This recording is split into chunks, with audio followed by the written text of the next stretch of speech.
Salut à tous, c'est Axel de testmobile.fr. On est à l'IFA 2014 sur le stand d'Acer et j'ai dans la main le Jade.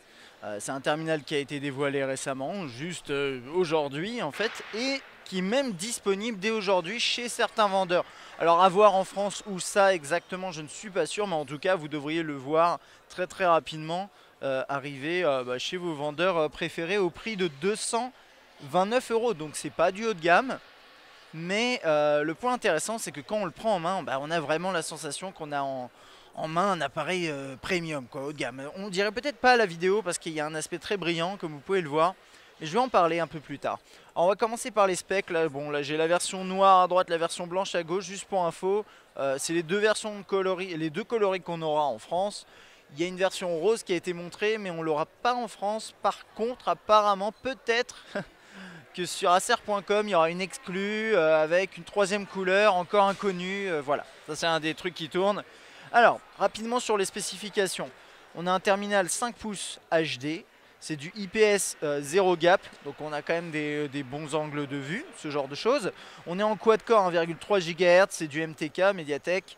On a 8 Go de mémoire interne avec possibilité de mettre une micro SD jusqu'à 32 Go certifié, vous pouvez monter un peu plus mais c'est déconseillé on va dire. On a 1 Go de RAM et une batterie de 2100 mAh. C'est un appareil qui est équipé d'un appareil photo 13 mégapixels ici à l'arrière et qui mesure 7,5 mm, alors au plus petit, au plus fin a priori par là, ou peut-être, ouais, je pense au milieu à peu près, ça a été mesuré par là. 7,5 mm et seulement 120 grammes. Alors, d'après Acer, c'est le terminal 5 pouces sur le marché qui a actuellement le plus petit, ils appellent ça le plus petit volume, c'est un appareil le plus compact et il est également apparemment le plus léger. Bon, ça ils sont pas sûrs à 100%, mais 120 grammes pour un 5 pouces, c'est vrai que c'est extrêmement rare. Je pense qu'effectivement actuellement c'est le plus léger, mais ça reste à voir. En tout cas, ça c'est vraiment le point le plus important, enfin qui est important quand on le prend en main, c'est il est fin, extrêmement fin. Et il est très léger, je vous mets à côté mon Nexus 5, vous vous rendez pas compte du poids, mais bon voilà, là ça c'est pour l'épaisseur. On est dans les deux cas en 5 pouces, et effectivement les deux c'est pas la même chose. Celui-là on a l'impression qu'il va s'envoler, et celui-là il pèse un petit peu plus lourd, même s'il n'est pas bien lourd non plus. Ok, donc pour le design je vais m'attarder sur celui-là parce qu'on voit mieux à la caméra. Vous avez bien sûr le noir ici, mais comme vous voyez ça va être compliqué de regarder quoi que ce soit. Très brillant à l'arrière, ça laisse quand même des traces de doigts, faut bien le reconnaître. Et du coup on va s'attarder sur celui-là qui laisse aussi des traces de doigts, vous inquiétez pas. Alors à l'avant ici vous avez une petite sortie audio avec un petit motif qui fait penser au début quand je l'ai vu de loin je pensais qu'il y avait des incrustations de cristaux et je me suis dit non ce serait dommage, j'aime pas trop ça, et en fait non. La caméra frontale, quelques capteurs. La petite bordure comme ça, très sympa. Et apparemment il veut absolument s'allumer. Non, je croyais qu'il y avait un double tap, mais non. Là on a Acer, oui c'est parce qu'il est en mode démo, il s'allume tout seul, vous inquiétez pas. Le logo Acer en bas, les touches sont intégrées dans l'interface. Sur la droite, la touche de volume. En haut, la touche de on-off, verrouillé, déverrouillé, power, jack. Sur la gauche, pardon. On va avoir un petit slot ici pour mettre ça va être la SIM, excusez-moi, je ne suis pas sûr, je vais l'enlever. Ouh, j'ai l'impression que ça permet, alors j'en suis pas sûr à 100%, mais j'ai l'impression d'après la forme du truc que ça permet de mettre une nano SIM et une micro SD en même temps dans un seul et même tiroir, ce qui me semble assez malin si c'est ça. Ça a l'air d'être ça, je vais essayer de ne pas casser l'appareil. À l'arrière, l'appareil photo, donc 13 mégapixels comme je disais. Et j'ai activé du son sur l'appareil, je ne sais pas ce qui se passe, voilà, merci. 13 mégapixels, le flash, le logo Acer, un petit haut-parleur ici, toujours la certification DTS, etc. Elle a le micro USB. Alors il y a pas mal de nouveautés sur cet appareil. Au niveau de l'interface, on va passer là-dedans du coup. Par exemple, vous voyez ces trucs-là, je ne sais pas si c'est nouveau à proprement parler, mais sur l'écran de déverrouillage, on a un aspect graphique un peu différent. Et puis ensuite ça va se jouer sur plein de petits trucs, comme par exemple le tiroir des notifications ici avec les raccourcis en accès rapide. Je vais essayer d'augmenter la luminosité, que vous voyez mieux, si j'arrive à trouver ça. Je suis à fond malheureusement. Oh, vous voyez assez bien. Vous voyez assez bien. Donc là, on a les raccourcis qu'on peut éditer si on a envie en appuyant ici. C'est assez facile, c'est bien fait. Voilà.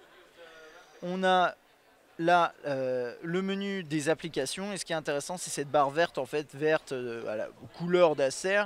Et apparemment, on m'a dit qu'on pouvait changer ça. Alors, j'ai pas vu la gestion des thèmes. Ça doit peut-être être quelque part sur l'accueil. Je suis pas sûr. Hein. Bon, après, il s'agit pas de le tester intégralement. Mais bon, là, voilà, vous restez appuyé sur l'accueil. Vous avez ça qui s'affiche. Vous pouvez passer des appels. Avec une interface qui a été retravaillée. La typo n'est plus la même. Tout a été retravaillé, très fluide hein, l'appareil, pas de souci par rapport à ça. On a toujours une suite d'applications Acer, je pense que vous connaissez toutes ces petites applications là-haut. On a Acer Portal, on a également Acer Extend, alors que je ne vais pas pouvoir tester ici, mais normalement ce que ça permet de faire, c'est tout simplement que vous avez votre PC sous Windows, a priori compatible uniquement avec les PC Acer, mais ça je suis pas sûr. Et ensuite vous pouvez retrouver votre interface de smartphone sur votre ordinateur pour pouvoir le manipuler, écrire des textos au clavier, ce genre de petits trucs. Ça peut être éventuellement pratique. Il y a une nouvelle interface pour l'appareil photo qui est tout à fait sympathique. Donc elle a été apparemment optimisée pour modifier les modes à une main. Donc je vais essayer de vous montrer ça correctement. Là vous avez les différents modes de capture que vous sélectionnez. Ensuite là hop, vous choisissez un mode de scène, un effet éventuellement à ajouter et vous pouvez capturer votre photo très rapidement. Donc ça c'est plutôt chouette. On a ensuite les gestions des modes pour la vidéo, gestion de balance des blancs, après les différents réglages pour rentrer vraiment dans un peu plus de détails. Et là le timer. On peut capturer une photo en appuyant rapidement ici. On peut capturer une vidéo en appuyant ici. Et on a également cette touche là. Alors là je crois qu'elle n'est pas configurée. Si, elle est configurée en mode panorama. En fait c'est ce qu'ils appellent le favorite shot, juste ici. Et c'est une touche à part qui permet de capturer directement un cliché, mais avec un mode que vous désirez. Donc par exemple je vais mettre HDR. Est-ce que je l'ai fait ça? Non, je me suis trompé, j'ai appuyé je sais pas où, voilà. Et donc maintenant, la touche qui était là, qui était panorama, est configurée pour HDR. Donc si je veux capturer une photo HDR très rapidement, je fais comme ça. Donc ça c'est plutôt sympa, ça va dépendre de vos besoins. Et vous voyez là par exemple l'interface typiquement a été modifiée également. Il filme en 1080p.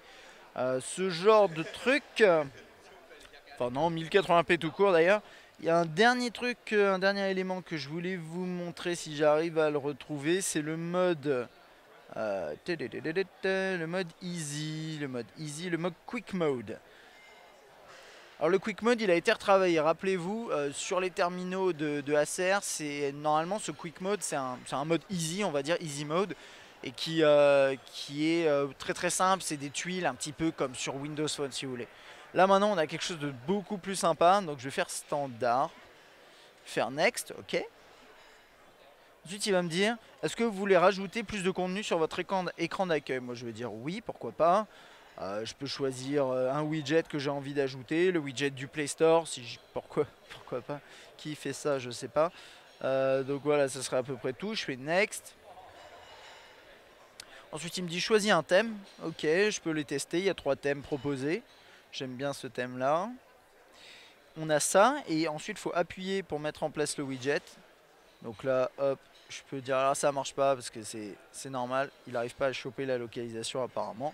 C'est pas grave, on revient en arrière, hop, je vais mettre en place ce widget là également. Bon, il faut configurer un compte Google, mais vous voyez l'idée. Et après vous avez votre accueil qui comme ça, alors c'est pas un accueil standard Android, c'est pas un accueil non plus qui est complètement simple avec des petits boutons, enfin avec juste quelques grosses touches, mais vous avez un entre-deux finalement, avec des widgets, mais également des raccourcis. Et c'est plutôt malin pour essayer de montrer aux gens comment on fait pour utiliser Android et éventuellement repasser en mode évolué, pourquoi pas. Et donc voilà, si je fais appeler, je vais me retrouver dans cette interface qui n'a pas changé. Ça va être à peu près tout. On a aussi le float color, on a également ces float apps qui savent faire, enfin float apps, je sais pas comment ils les appellent déjà, j'ai un peu oublié. avec pas mal de petites fonctions de cette façon-là. Enfin bon voilà, je pense avoir fait le tour sur ce Jade de Acer, qui est un appareil qui est vraiment intéressant parce que c'est une finition premium. Honnêtement, il est très agréable à prendre en main. C'est du plastique, oui, brillant, qui peut déplaire à certaines personnes, mais il est fin, léger. C'est un 5 pouces avec un bel écran et une belle interface. Il a l'air tout à fait réactif. Alors oui, vous ne pourrez pas faire tourner tous les jeux forcément, hein, on n'est pas sur du haut de gamme, mais vous avez une belle expérience avec un appareil qui a plutôt la classe, hein. Dites-moi ce que vous en pensez dans les commentaires, pour 229 €. Donc c'est quand même intéressant. Voilà, ce sera tout pour cette vidéo et moi je vous dis à la prochaine.